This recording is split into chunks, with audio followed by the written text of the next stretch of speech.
आप सबका छत्तीसगढ़ में मैं स्वागत करता हूं और डीजी साहब को विशेष रूप से धन्यवाद देता हूं कि इस कार्यशाला के लिए छत्तीसगढ़ को आपने चुना, और इसलिए भी धन्यवाद देता हूं कि वो हमारे कार्यों को देखने जंगल गए थे स्वयं, अचानक मार के जंगल और अमरकंटक के तराई इसको खुद घूमे हैं, तो उसके लिए विशेष रूप से मैं धन्यवाद देता हूं।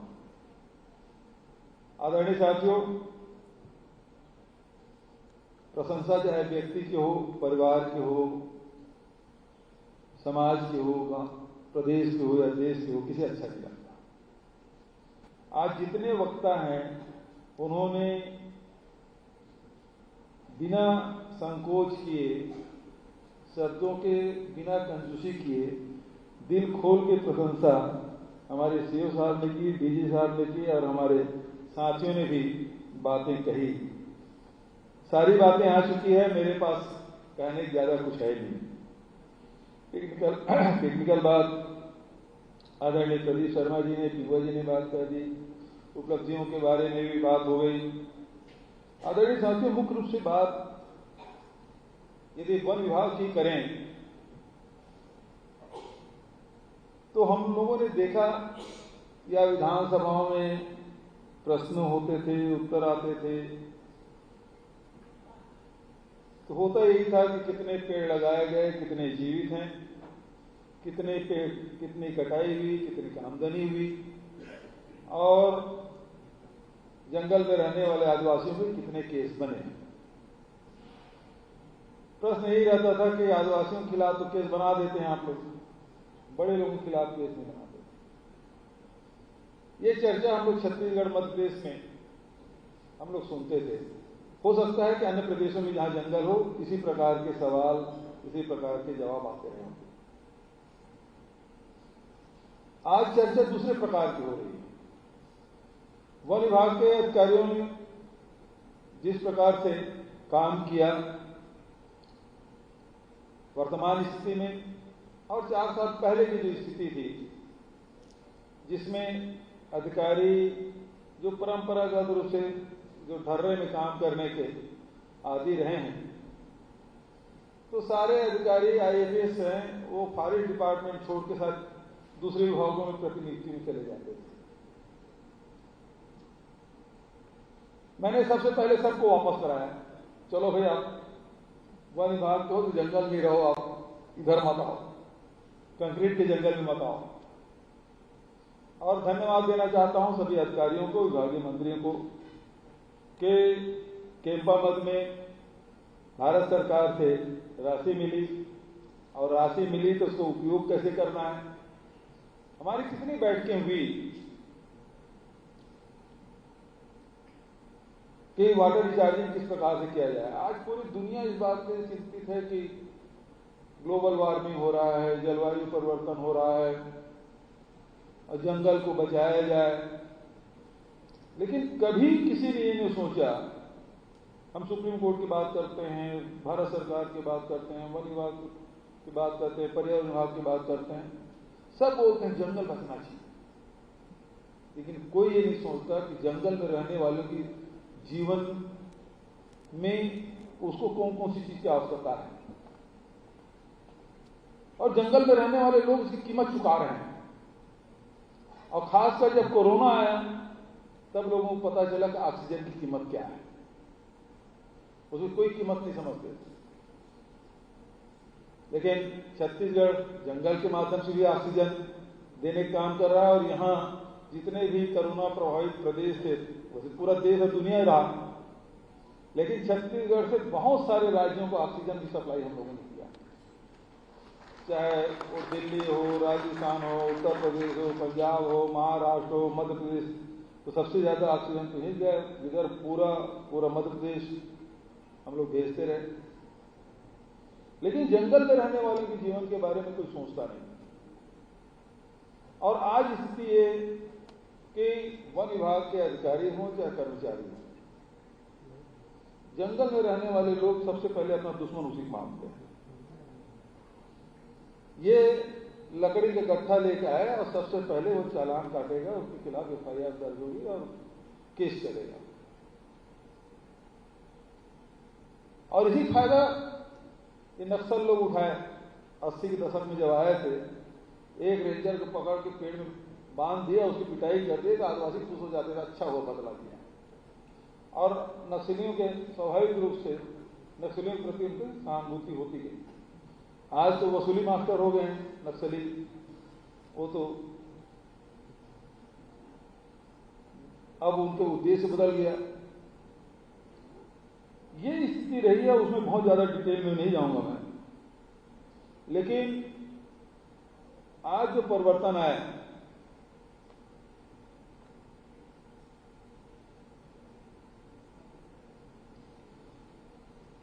वो परिवर्तन क्या आया? पहली बात तो एक, भारत सरकार ने जो फॉरेस्ट एक्ट के तहत जो पट्टा देने की बात है, जंगल में उनका मालकाना हक मिला। फिर उसके अधिकार के साथ साथ और जो चीजें हैं, हमारे छत्तीसगढ़ में पहले 7 प्रकार की खरीदी होती थी, अभी आपको बताया कि 67 प्रकार के सामग्री की खरीदी हो रही है। और न केवल खरीदी हो रही है, सारे अधिकारी बोलते थे कि ये 67 प्रकार के खरीदी कर लेंगे तो वन विभाग का तो बजट जो कैंपा है वो घाटा में चला जाएगा। फिर उसका वैल्यू एडिशन किए, वैल्यू एडिशन करने के बाद उसे बेचने की व्यवस्था। सबसे बड़ी बात यह है कि आज के समय में जो उत्पादक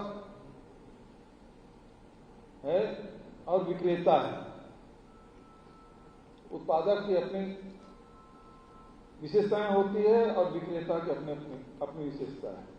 इतने यहाँ जितने भी अधिकारी बैठे हैं, बड़ी बड़ी परीक्षाएं दे के आप यहाँ आए हैं, लेकिन आप मैनेजमेंट कर देंगे, सब कुछ कर लेंगे, लेकिन सेल्समैनशिप जो है वो ना आपके बस में है ना मेरे बस में।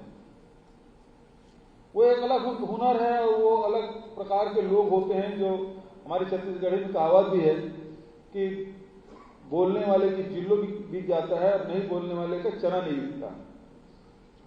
चना बढ़िया क्वालिटी है, जिल्लो उसे मतलब उससे भी दाल बनती है, लेकिन वो जानवर को खिलाने का काम आता है। हमारे छत्तीसगढ़ खेतों में होता है, वो बिना छिड़के वो उगाता है। तो जो बोलते हैं वो जिल्लो बेच लेते हैं और नहीं बोलने वाले के चना भी नहीं बिकता। तो वो स्थिति है। तो इसलिए हम लोगों ने इसमें सबसे पहली बात संग्रहण, और यहाँ छत्तीसगढ़ के बस्तर में काजू है, जसपुर में काजू है, जंगलों में सभी जिलों में है, 7 जिलों में बस्तर के काजू व्यापारी लोग 50 रुपये 60 रुपये खरीद के ले जाते थे। चतुर्वेदी साहब बैठे हैं, राव जी भी हैं। इन लोगों से हमने कहा कि भाई इसको खरीदो, तो फिर एक तय हुआ रेट 100 रुपये कर देते हैं। लेकिन मैंने कहा जैसे तेजपत्ता में बोनस देते हो, उसी प्रकार से जब आप वैल्यू एडिशन करेंगे और जब आपके कीमतें बिक्री होगी और जो पैसा बचेगा उसी प्रकार से बोनस इसमें भी मिलना चाहिए। और आज 300 महिलाएं काम कर रही है बकावंड में, काजू प्रोसेसिंग प्लांट लगा हुआ है। 300 महिलाएं 12 महीने काम कर रही है और उसमें काजू प्रोसेसिंग भी कर रही हैं और 300 रुपये से लेकर 1900 रुपये किलो तक के उसकी बिक्री हो रही है। जो चीज 50 रुपये में बिक रहा था तो चूरा 300 रुपये में बिक रहा है। तो ये अंतर है वैल्यू एडिशन करने से। और फिर हम लोगों को याद है, मैं शायद कल परसों आप धमतरी जिले जा रहे हैं, वहां के रेस्ट हाउस है, उसकी जगह का नाम मैं भूल रहा हूं, जहां राजीव जी आए थे, दुगली। कभी धमतरी के मैं प्रभारी मंत्री हुआ करता था 98-99 में, जब मध्य प्रदेश था। तो दुगली में जब गया तो वहां मोटा मोटा रास्ता पड़ा हुआ था। बोले यहां से जो जंगलों से उसका रास्ता बना दिए, बिक्री कोई व्यवस्था नहीं, सड़ रहा है। अब वहां के आदिवासियों की मेहनत की कोई कीमत नहीं था, और वो कीमत ना मिले वो बेचने रायपुर से आएंगे नहीं। बहुत सारे ऐसे लोग मिलेंगे जो रायपुर पहली बार आते हैं, अभी बस्तर में जाएंगे तो बहुत सारे ऐसे लोग मिल जाएंगे जो रायपुर देखा ही नहीं, अब वो बेचने कैसे आएगा? उत्पादन तो कर दिया। मेरे जहन में यह था कि ये वर्ग अलग है और बेचने वाला वर्ग अलग है, और इसके बीच में जब तक कि हम लोग उसका कोई संबंध नहीं बनाएंगे तो बात बनेगी नहीं। और इसीलिए पूरे प्रदेश भर में हर प्रत्येक जिले में हमने सी मार्ट खोला, छत्तीसगढ़ मार्ट। सी मतलब छत्तीसगढ़ मार्ट। संभागीय स्तर पे भी है, 5 संभाग है, वहां है, जिलों में है, कुछ जिलों में तो 2-2, 3-3 है। ये सी मार्ट हमने खोला और ये अगस्त 2022 में शुरू किया, ज्यादा दिन नहीं हुआ। अभी अगस्त आएगा तो साल भर होगा, और इस एक साल में करीब 45 करोड़ के जो आप वैल्यू एडिशन हमारे जंगलों में रहने वाले जो करते हैं, तो 45 करोड़ रुपए की बिक्री हो चुकी।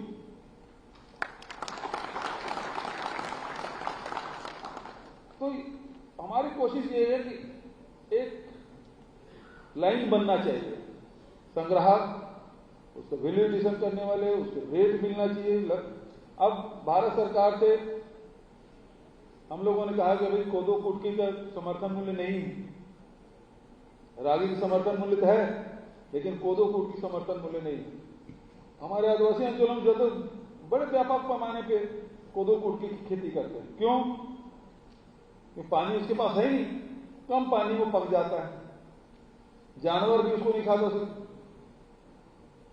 तो उसका रेट हमने तय किया, और जैसे पिंगवा जी ने बताया कि कहाँ 69,000 हेक्टेयर था, अब बढ़ के 1,88,000 हेक्टेयर 2-3 सालों में, 2 साल पहले ही शुक्ला जी उसी जिम्मे दिया था, खरीदी कैसे करोगे आप जानो, मैं नहीं जानता आपके बारे में। तो शुक्ला जी की मिलेट्स के बारे में जो मेहनत उन्होंने की है उसकी मैं तारीफ करता हूँ। मैं जब यहाँ से नारायणपुर गया, आपने अभी वीडियो में देखा होगा कि एक आदिवासी है, वो जैसे पाइप पानी है उसको प्रणाम कर रहा है। आपको आश्चर्य होगा वो कहाँ का है? वो अबूझ माड़ का है, जहां आज तक सर्वे नहीं हुआ। वहां जमीन हमने पट्टा दी, उसको मालकाना हक दिया, उसके खेत को समतलीकरण किया, उसमें बोर किया, और बोर के पानी जब निकला तो वो किसान है, वो आदिवासी उसको प्रणाम कर रहा है, क्योंकि उसके पहले उन्होंने तो नदी नालों में पानी देखा था, और उसके खेत के लिए पानी आएगा कभी सोचा नहीं था। तो हमने एक एक चीज को लिंक किया। आज परिवर्तन क्या है? एक तरफ ये उत्पादक की बात होगी, नरवा प्रोजेक्ट से फायदा क्या हुआ? नरवा प्रोजेक्ट के बारे में तकनीकी रूप से बहुत सारे, जब मैं पीएचई मंत्री था और राजस्व विभाग दोनों था 2000 से 2003 के बीच में, तब उस समय मैं रायपुर का प्रभारी था 6 महीने के लिए। उसके बाद तो अकबर भाई बने। देखा कि बाढ़ में आ रहा है, चीतल अच्छा फुल साइज का चीतल था, वो बिना पानी मर गया। मैं उसे देखने गया, क्यों, क्या हो गया, क्यों पानी नहीं मिला? वहां के सूखा पड़ा हुआ था, वो तालाब से, वहां तालाब बनाया था फॉरेस्ट डिपार्टमेंट, वो भी सूख गया था, पानी नहीं रहेगा तो जानवर तो मरेगा।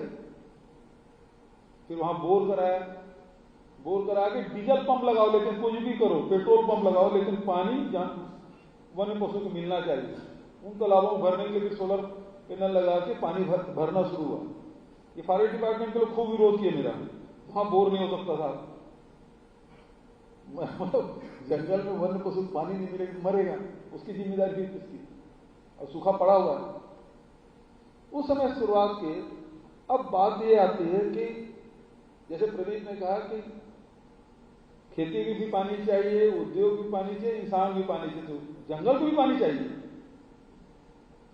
और पानी नहीं रहेगा तो बड़े पेड़ तो कुछ दिन सह भी लें, लेकिन छोटे पौधे हैं और जो बीज पड़े हैं, यदि उसको अनुकूल वातावरण नहीं मिलेगा तो बहुत सारे वनौषधि है वो अपने आप खत्म होते जाएंगे। तो इसलिए जरूरी है।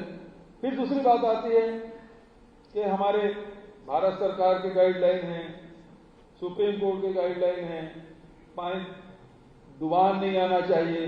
किसान भी विरोध करते हैं कि मेरा खेत डूब गया फिर मुआवजा दो। तो इसलिए हम लोगों ने तय किया, सारे अधिकारी चतुर्वेदी उस समय थे, हमने कहा कि जितना स्ट्रक्चर बनाएंगे, आप पक्का स्ट्रक्चर बनाएंगे वो नदी के नाले के जो लेवल है उसे 2 फीट नीचे रहना चाहिए। आप बड़ा स्ट्रक्चर बना देंगे तो फिर डुबान आएगा, और हो सकता है जो सैंडी सॉइल हो तो साइड काट भी दे, तो आपके स्ट्रक्चर का कोई उपयोग होगा नहीं। तो पानी आराम से स्मूथली बह जाए। हमारा उद्देश्य सरफेस वाटर जितना रुक सके वो अच्छी बात है, लेकिन ग्राउंड वाटर और सब सॉइल वाटर भी हमारे पास पर्याप्त होना चाहिए। तो इस कारण से आप देख लीजिए 1,19,00,000 स्ट्रक्चर बनाए हैं, लेकिन पूरे प्रदेश में एक जगह विरोध के स्वर सुनाई नहीं दिया। आपने 23 लाख हेक्टेयर को आप विचार कर लिया, कवर कर लिया, लेकिन यहां 2,85,00,000 लोग रहते हैं, लेकिन एक व्यक्ति तो बोले कि ये योजना गलत है, इसके कारण से मुझे व्यक्तिगत रूप से नुकसान हुआ।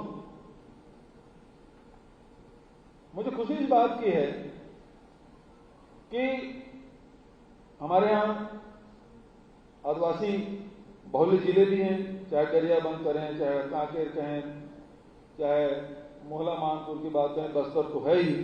इन जिलों का आदिवासी प्रतिनिधि मैंने कोरोना काल में बुलाया, उनको भोजन कराया अपने सीएम हाउस में। 100-200 लोग बैठते थे, हम लोग 2-3 घंटा चर्चा करते थे कि योजना किस प्रकार से होनी चाहिए, किस प्रकार से आप उससे लाभ चाहते हैं, सरकार की योजना कैसी है, उसे लाभान्वित हो रहे हैं कि नहीं हो रहे हैं, और नई किस प्रकार से योजना हो जिससे आपको लाभ हो। मैं करीब 10 जिले के आदिवासी लोगों को बुलाया था, और 10 जिले में मैं सबसे पहले सवाल मेरा यह होता था कि बहुत सारी योजनाएं जिसको मैं गिनाता था, गिनाऊं में बहुत समय लगेगा, ये उनको गिनाता था ये योजना है आपकी, इसमें सबसे बढ़िया योजना कौन सा? तो आदिवासी तपाक से खड़ा होकर बोलता था कि नरवा कार्यक्रम सबसे बढ़िया है। क्योंकि आदिवासी हमेशा जल जंगल जमीन की बात हमेशा उसकी लड़ाई लड़ते रहे, क्योंकि उसको पानी मिल गया, उसके खेतों में पानी मिल गया, और वहां पेड़ पौधे में हरियाली आ गई, पेड़ पौधों में हरियाली के साथ वन्य जीव है, वन्य पशु है, इसकी भी बहुलता हो गई है। जहां अचानक मार्ग जहां आप गए थे तो मरवाही विधानसभा के एक नाला देखने में चला गया था, जब पहले साल बना था, चतुर्वेदी जी साथ थे और भी साथी, गर्मी की मई महीने में गया था मैं। नाला में पानी था, 1.5-2 फीट पानी रहा होगा। गांव के मुश्किल से 100-150 लोग, छोटा सा गांव था, 100-150 लोग इकट्ठा थे, एक बैरिकेडिंग कर दिए थे, सब प्रोजेक्ट बताया कि हमने ऐसा ऐसा किया। मैं गांव वालों को बुलाया अपने पास, मुझे पूछा कि इस नाला प्रोजेक्ट से आपको फायदा क्या है? बोले बहुत फायदा है।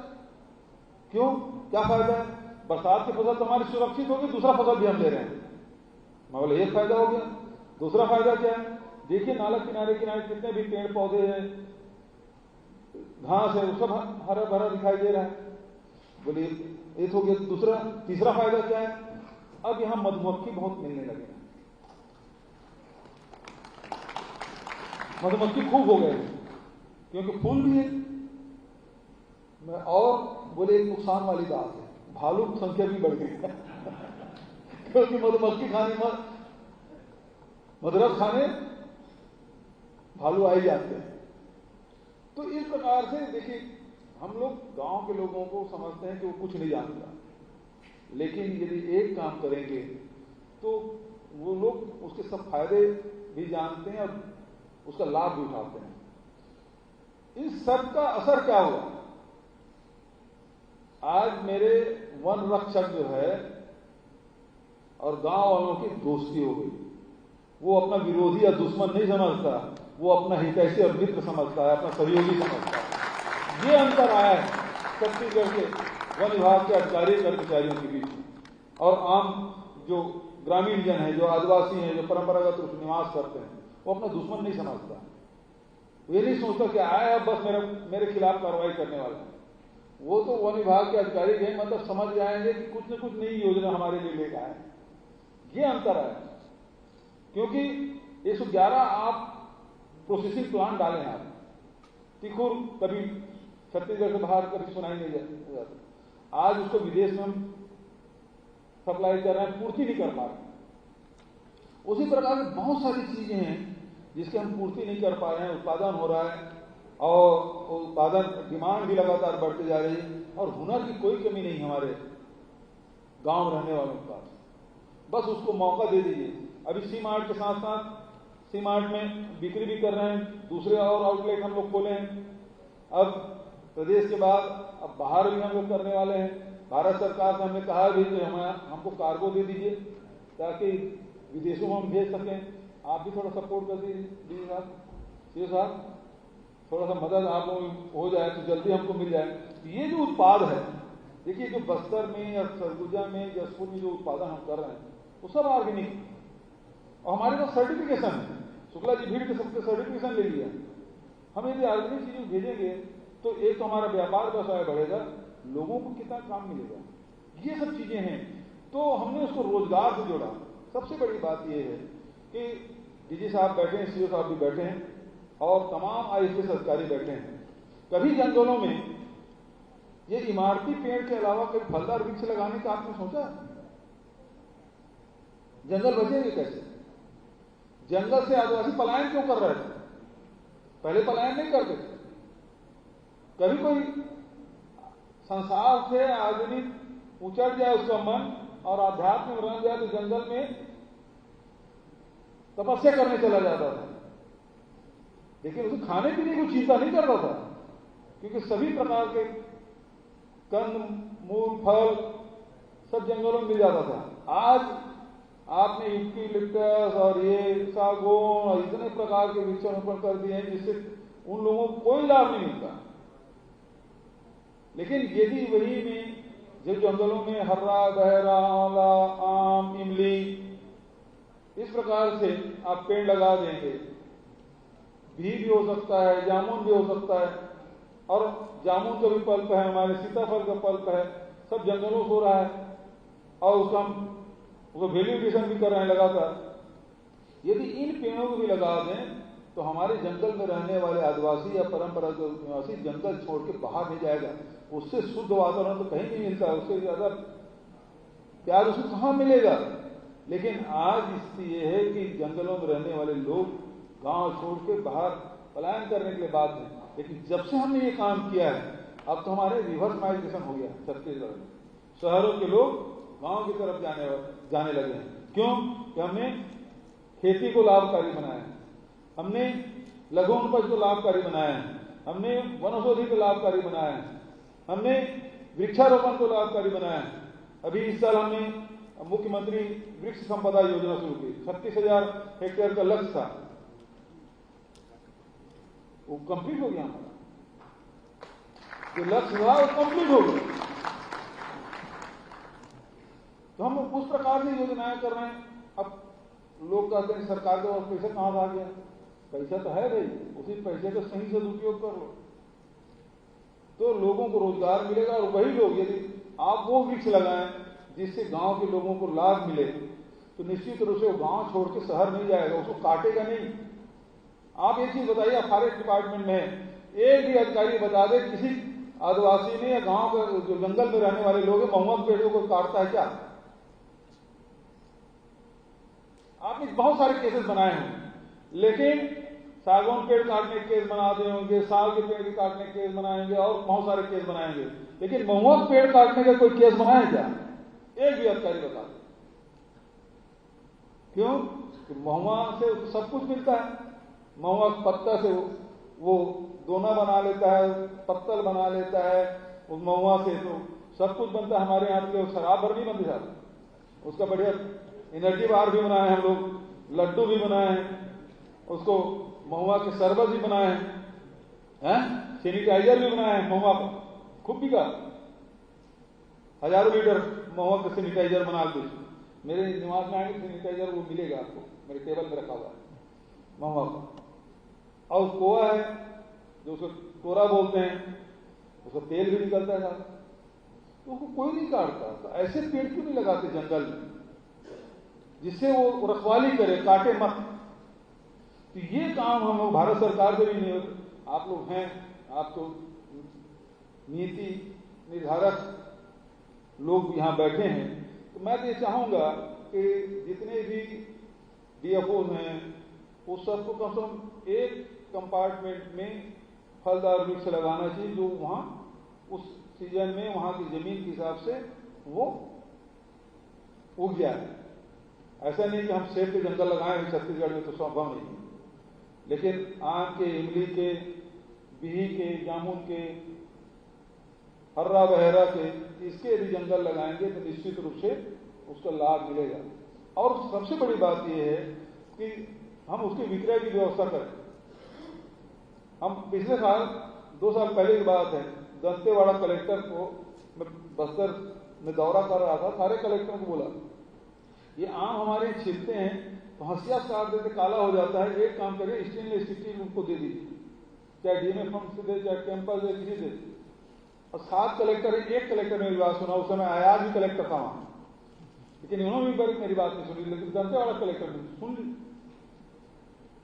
उन्होंने जो चीज 50-60 रुपए किलो में बिकता है उसको 150 रुपए किलो में बेचा, क्योंकि जो सुंदर दिखेगा उसकी कीमत ज्यादा मिलेगा। तो हुआ यही, वो 2 कंटेनर भेजा, लाखों रुपये का उनको फायदा हुआ। तो उस प्रकार से थोड़े थोड़े तकनीक में सुधार करें और थोड़ा वैल्यू एडिशन करें, उन लोगों को जेब में पैसा जाए, क्यों जंगल छोड़ के जाएगा? और फिर आपको दुश्मन क्यों मानेगा? आपको विरोधी कभी नहीं मानेगा। आपको अपना हित ऐसे आपको अपना अभिभावक की तरह देखेंगे, जैसे जंगल के आप अभिभावक हैं, उस जंगल में रहने वाले लोग के भी आप अभिभावक हैं, और उसके हितों के संवर्धन करने की जिम्मेदारी हम सब की है। तो उस दिशा में छत्तीसगढ़ सरकार ने काम किया, चाहे नरवा के माध्यम से हो, चाहे वो लघु वनोपज या वनौषधि खरीदने की बात। आज हमारी 2 टीम सिंगापुर गई थी, एक कोरबा से जो वनौषधि संग्रहण करते हैं, 18 प्रकार की दवाई बनाते हैं। अभी मैं गया था तो मिली वो, तो बोले मुझे 1 करोड़ का ऑर्डर मिला है दवाई का, वनौषधि का। वो खुश थी। वो सिंगापुर में बिजनेसमैन लोगों के बीच में अपने प्रेजेंटेशन दिया, खुश होकर आप बताइए कि मैं उन लोगों के सामने अपनी बात रखूं। उसी प्रकार से बताओ ने जो जंगल एरिया के जो काजू प्रसंस्करण कहते थे, वो महिलाएं गई थी, उन्होंने सिंगापुर में अपनी बात उन्होंने बहुत दमदारी से रखा। एक आत्मविश्वास लोगों के बीच, और वो आपसी संबंध अधिकारी, कर्मचारियों, प्रशासन और आम जनता के बीच, और इसी को डेवलप करने में हम सफल रहे 4 वर्षों में। और इसी कारण से आज क्या है, जिस प्रकार से अभी अकबर भाई ने जो बात कही कि मानव हाथी द्वंद में भी कमी आई, क्योंकि उसको खाने पीने की चीज हम लोग दे रहे हैं। आज हम देखते हैं कि जितने जंगली जानवर है गांव की तरफ आ रहे हैं, शहर के वो आ रहे हैं और आक्रमण कर रहे हैं। क्यों? जंगल में उसको न पानी मिल पा रहा है, न उसको भोजन मिल पा रहा है। आज बहुत सारे फसल हम किसान हमारे इसलिए नहीं लेते कि बंदर बहुत सारे हमारे गांव में आ गए। यदि उन वन पशुओं को जंगलों में खाने पीने की चीज मिल जाए, क्यों आएगा? जो आप अचानक मार गए थे, वहां ये था कि कभी वहां भी रुकते नहीं थे, लेकिन आपने जो वन विभाग ने जो वाटर रिचार्जिंग काम किया और उसके कारण से वहां पानी की व्यवस्था होगी, चारे की व्यवस्था होगी। पिछले साल 18 हाथी वहां आए थे और इतने दिन रुके वो 22 होके गए।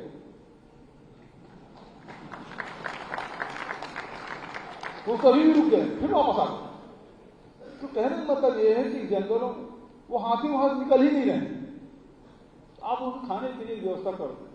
उस प्रकार से सोचें तो निश्चित रूप से पर्यावरण को भी फायदा होगा, वन्य जीवों को भी फायदा होगा, और जैव विविधता को भी फायदा होगा, और पर्यावरण बचाने में हम सब सफल होंगे, और जंगल से हमको फायदा ही होगा। तो इस प्रकार से जंगल हमारा बचा भी रहेगा। यदि केवल इमारती पेड़ लगाते रहेंगे तो निश्चित रूप से किसी न किसी की कुदृष्टि पड़ेगी और पेड़ कटेगा। यदि फलदार वृक्ष लगाएंगे तो हरियाली भी रहेगी, उसकी रक्षा भी करेंगे, आय में वृद्धि होगी और पर्यावरण में भी सुधार होगा। आप सब मेरी बात को, हालांकि बहुत लंबा भाषण दे दिया, नेता को तो माइक चाहिए और श्रोता चाहिए, तो दोनों मिल गए, तो लंबा कुछ खींच दिया, कुछ ज्यादा देर तक आप मुझे झेले, इसके लिए क्षमा चाहता हूं। लेकिन धैर्यपूर्वक आपने सुना, हो सकता है मेरी बात में कुछ आपको फायदे चीज दिखी होगी। तो मैं समझता हूं कि मेरा भाषण सफल रहा। इन्हीं शब्दों के साथ आप सबका पुनः छत्तीसगढ़ में स्वागत, अभिनंदन करते हुए अपनी वाणी विराम देता हूं। धन्यवाद। जय हिंद, जय छत्तीसगढ़। बहुत बहुत शुक्रिया आपका माननीय मुख्यमंत्री महोदय। और हम अपने सभी सम्मानीय अतिथियों को आज के इस कार्यक्रम के लिए स्मृति चिन्ह भेंट करना चाहते हैं। और हम निवेदन करेंगे अपने साथियों से कि वो स्मृति चिन्ह लेकर के आए। हम निवेदन करते हैं प्रिंसिपल सेक्रेटरी श्री मनोज पिंगवा जी और पीसीसीएफ श्रीनिवास सर से कि आप माननीय मुख्यमंत्री महोदय को स्मृति चिन्ह भेंट करेंगे।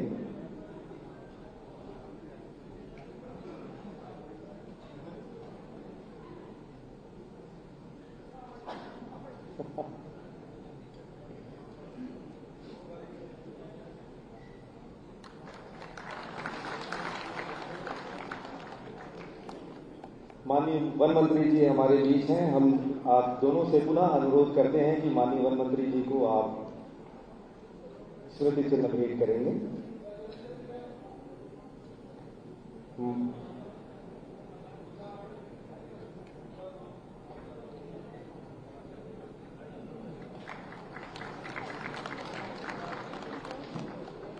हमारे बीच में डीजी फॉरेस्टर हैं, उन्हें स्मृति चिन्ह भेंट करने के लिए हम प्रिंसिपल सेक्रेटरी श्री मनोज पिंगवा जी से निवेदन करते हैं कि वे उन्हें स्मृति चिन्ह भेंट करेंगे।